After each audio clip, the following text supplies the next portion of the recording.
Vamos a orar. Póngase de pie, mi amado. Amado Padre, esta mañana te bendecimos en el nombre de Jesús, Señor.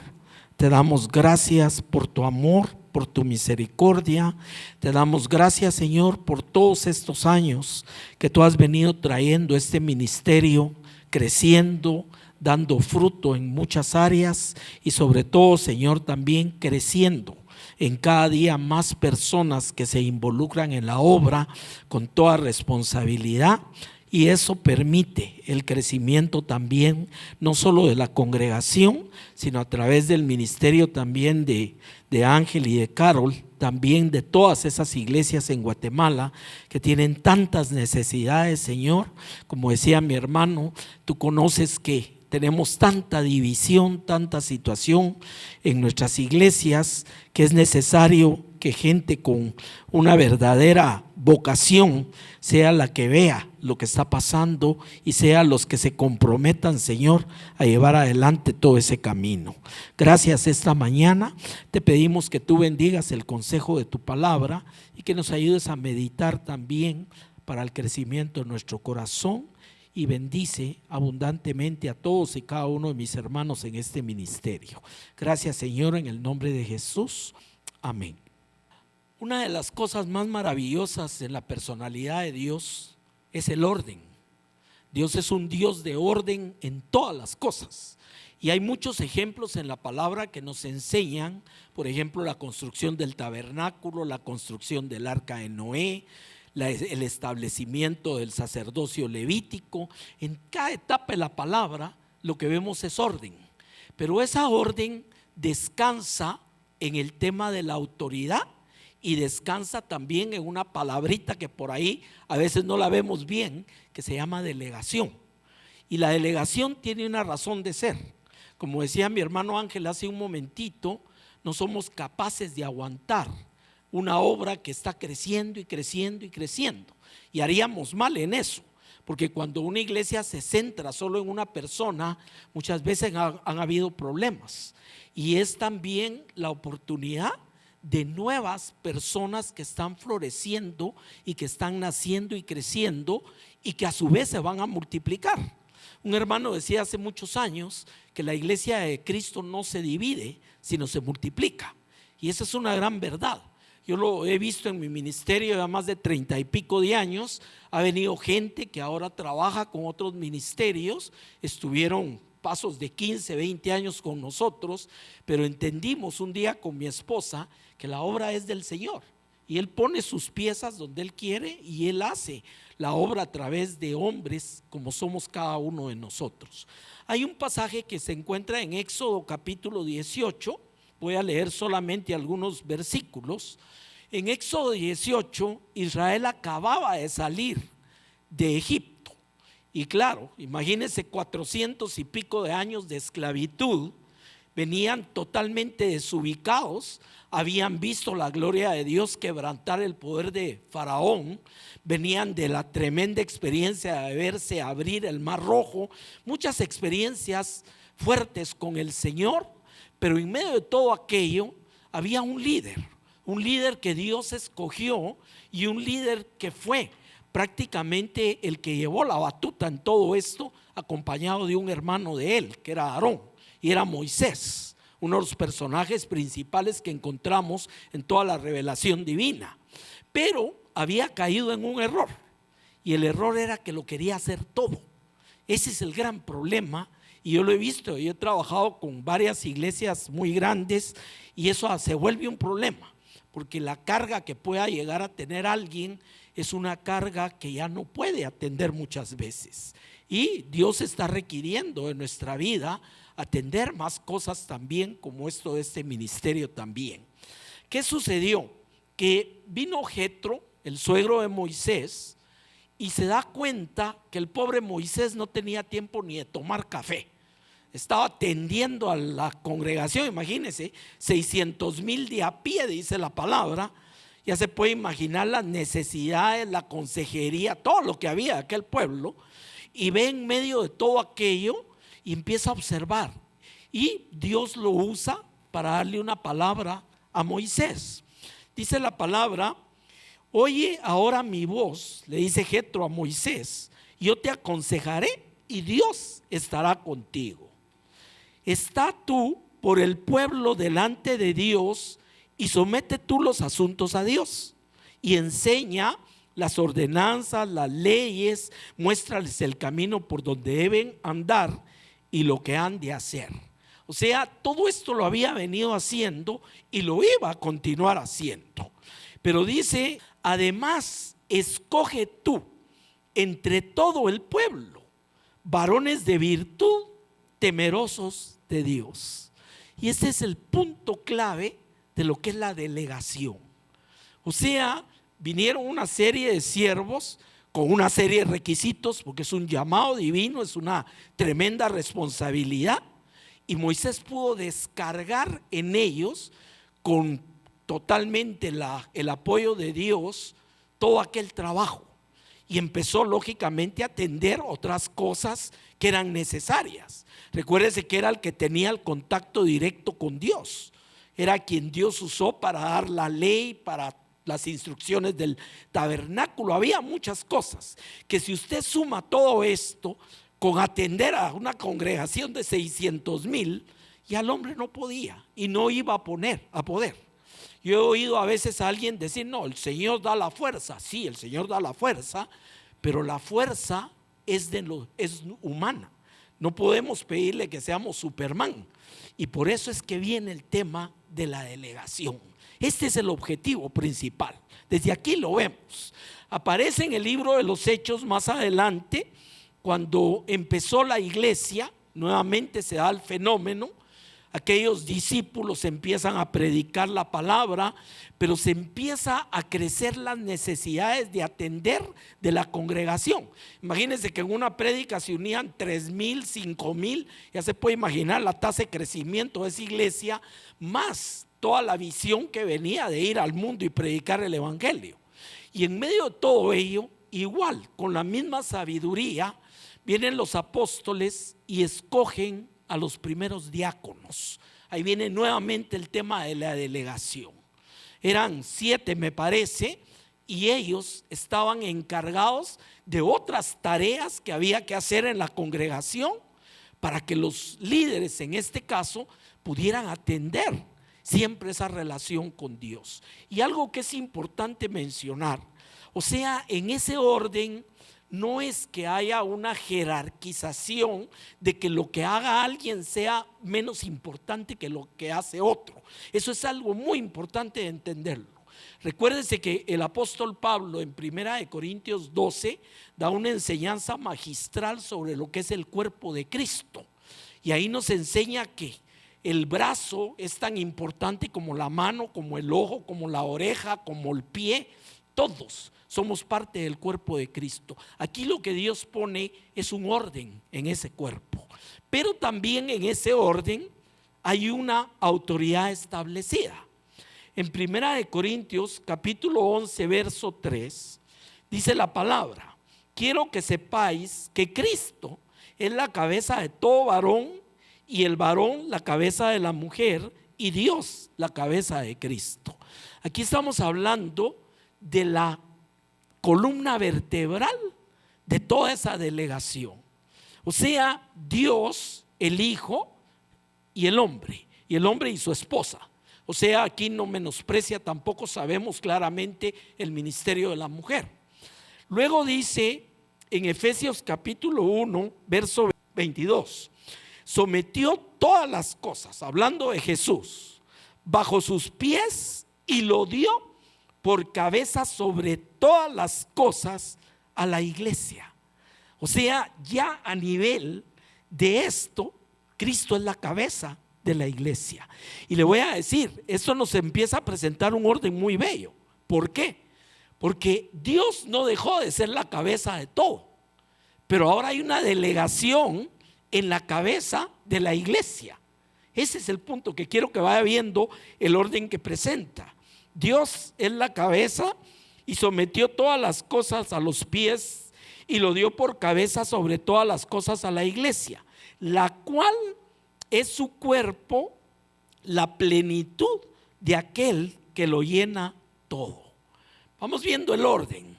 Como le digo, es una cosa bien clara, y lo que entra en medio de todo esto es la importancia de la delegación. O sea, claro, Dios es más que suficiente para atender todo, pero Él de su voluntad designa a Cristo la cabeza de la iglesia, y Cristo empieza a designar. Fíjese, aquí viene una cosa interesante, el tema de los ministerios. Vamos a ver Efesios 4, dice que descendió Él mismo, o sea Jesús, y subió por encima de todo los cielos para llenarlo todo. Esta es como la parte introductoria de este pasaje. Y dice el verso 11, y Él mismo, hablando de Jesús, fíjense cómo hemos venido en un orden. Él mismo constituyó, y empieza a hablar de los 5 ministerios principales. No son los únicos, sabemos que hay ministerios de servicio, hay otros, pero dice, Él mismo constituyó apóstoles, profetas, evangelistas, pastores y maestros. Fíjese cómo se va creando ya lo que le llamamos un ápice estratégico.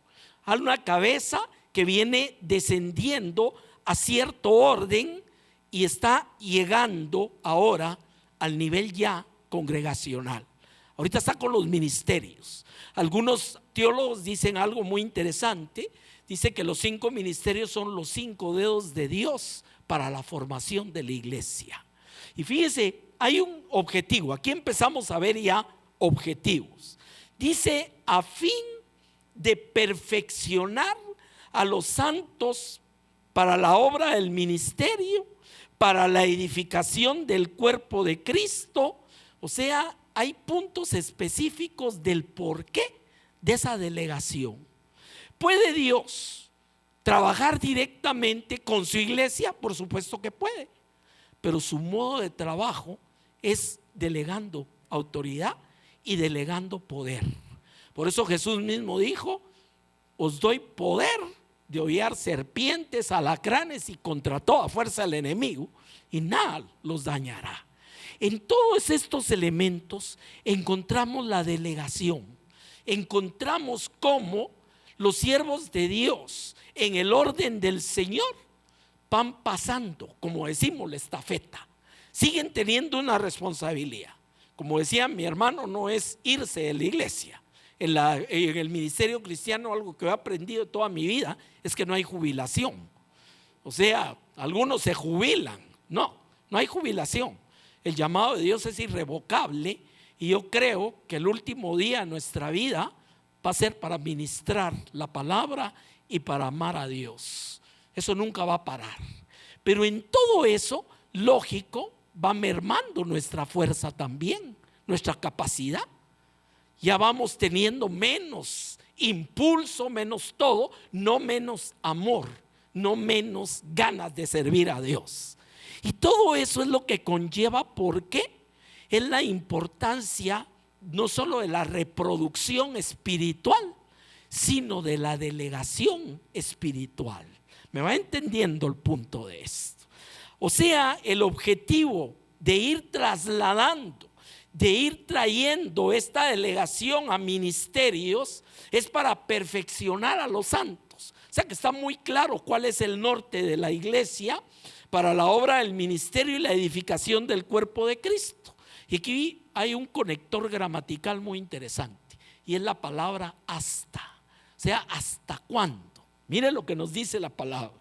Dice, hasta que todos lleguemos a la unidad de la fe y del conocimiento del Hijo de Dios, a un varón perfecto, a la medida de la estatura de la plenitud de Cristo.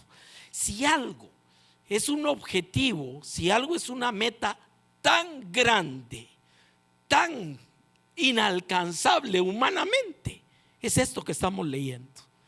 Pero Dios pone un orden en el cual, a través de esos ministerios, trae la responsabilidad a la iglesia de buscar hasta que lleguemos a esos niveles. Y claro, sabemos, la iglesia tiene problemas en entre la fe entre ellos mismos y un montón de cuestiones. O sea, estamos en un proceso, definitivamente.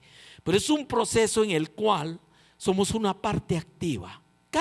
Cada llamado, cada ministerio, cada delegación es algo que Dios está haciendo para hacer crecer su cuerpo.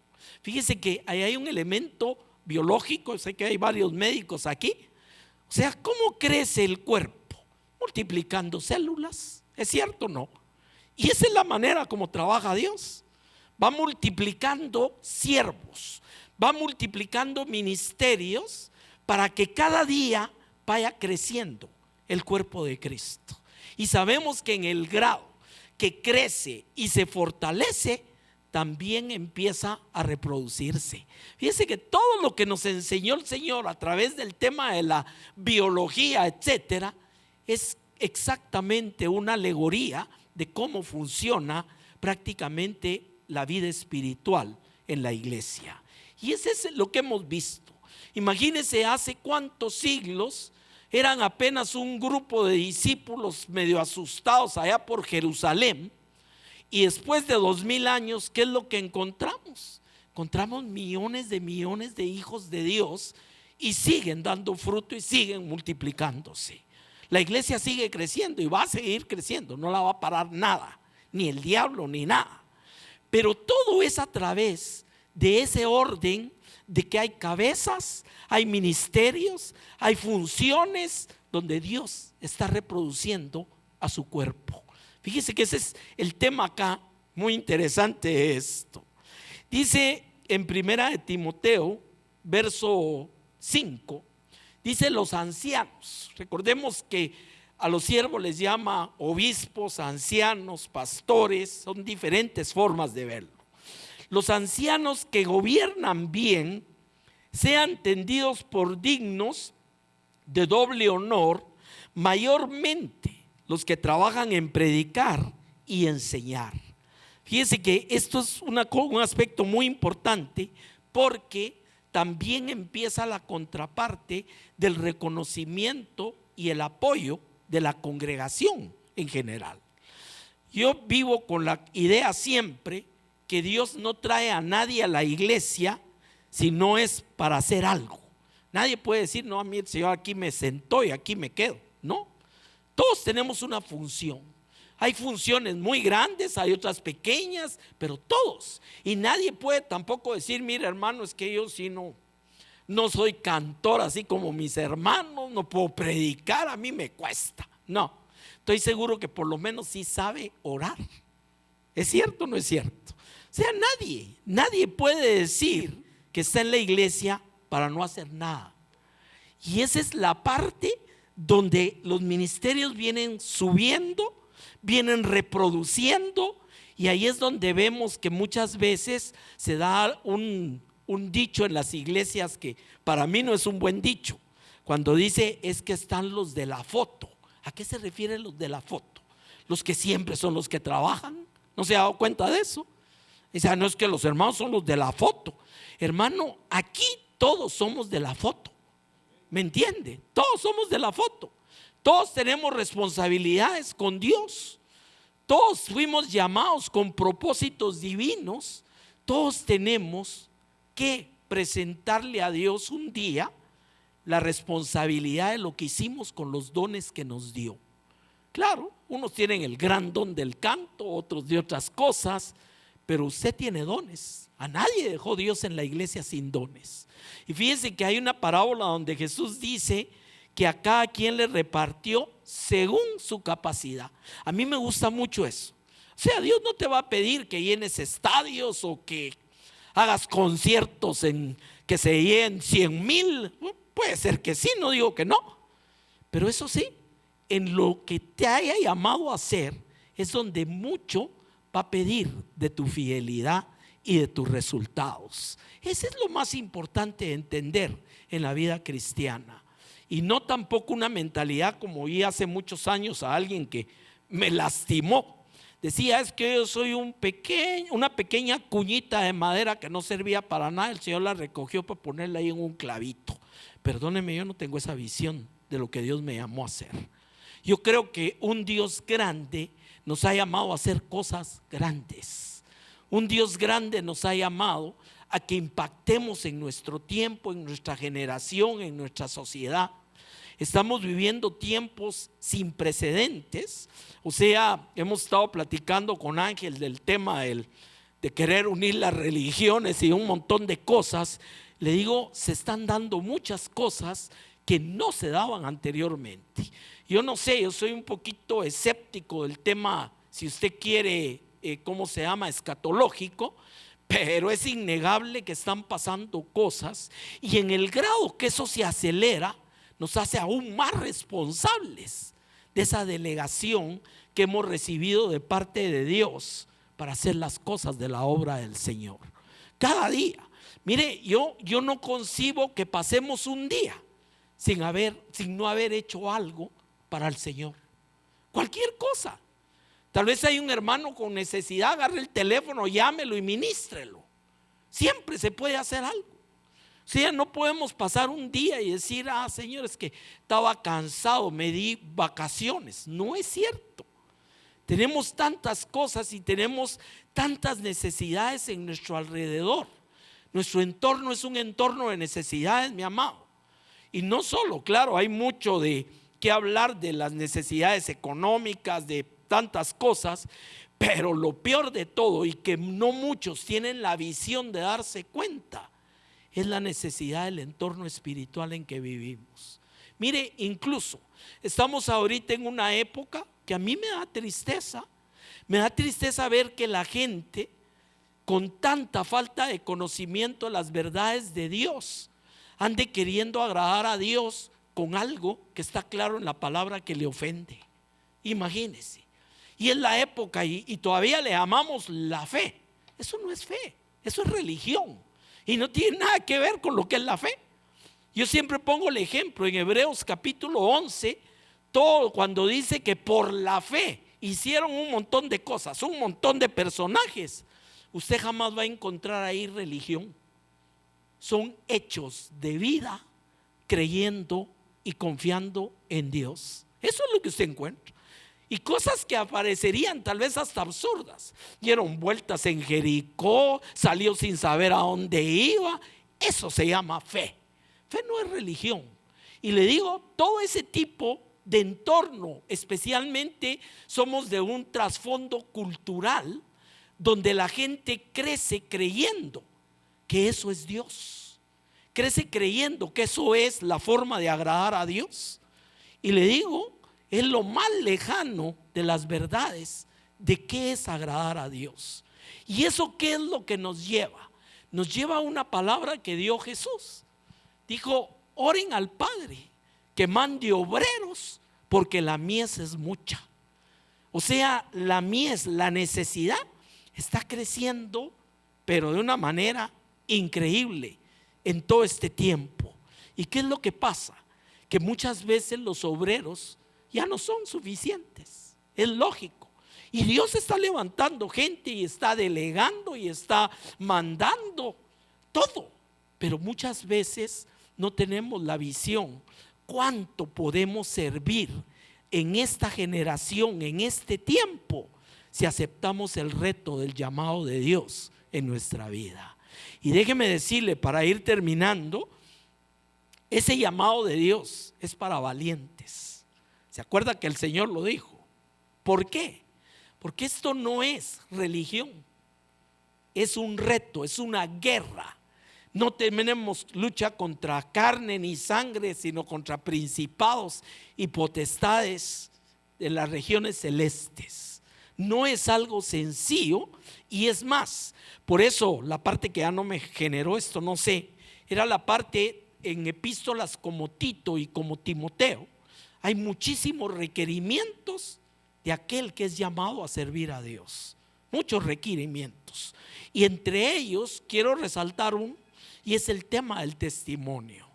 Los ojos de la gente están puestos, lamentablemente, de una forma negativa en cualquiera que decide aceptar el reto de Dios. ¿Se ha dado cuenta de eso?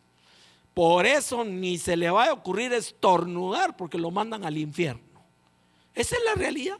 Y claro, estamos claros que no vivimos delante de los hombres, sino delante de Dios, y que es a Él a quien vamos a dar cuenta, pero también nos es requerido tener un testimonio, y uso una palabrita ahí que dice irreprensible. O sea, que nadie pueda señalar, no, mire, como le digo, siempre hay quien señala, siempre hay alguien que critica, alguien que dice que no está de acuerdo, pero la verdad de Dios es que nosotros tenemos un llamado y tenemos una responsabilidad a cumplir con esa obra que el Señor nos ha llamado. Y eso solo puede ser con delegación. Volviendo a nuestro punto para ir cerrando, delegación. No podemos hacerlo todo. Y qué mejor que cuando alguien lo hace porque va para otra cuestión más grande, porque eso pasa, y es lo que está pasando ahorita.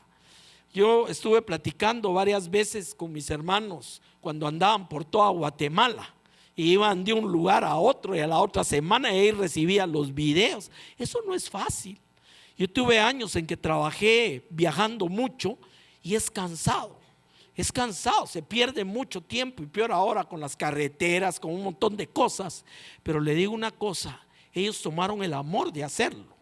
Una vez le dije a Ángel, no, eso es increíble hacer esto, y cómo la necesidad de la gente que acude al llamado de todo este tipo de reuniones, porque la gente necesita, como le digo. Uno de los grandes errores que cometemos a veces es pensar que la gente no necesita, o que nos va a querer, o que no va a querer escucharnos. Todo, en todos los ámbitos hay siempre esto. Y termino nuevamente, delegación. Moisés no iba a poder con toda la carga, y eso Jetro se dio cuenta, porque el pobre Moisés, en toda su sabiduría y revelación de Dios, estaba tratando él de atender a toda la gente. Se puede imaginar las colas para llegar aquí a poderle presentar el caso a Moisés. Era una cosa increíble. Cuando llega Jetro y lo llama y le dice, mira, Dios puso en mi corazón esto, venía de Dios.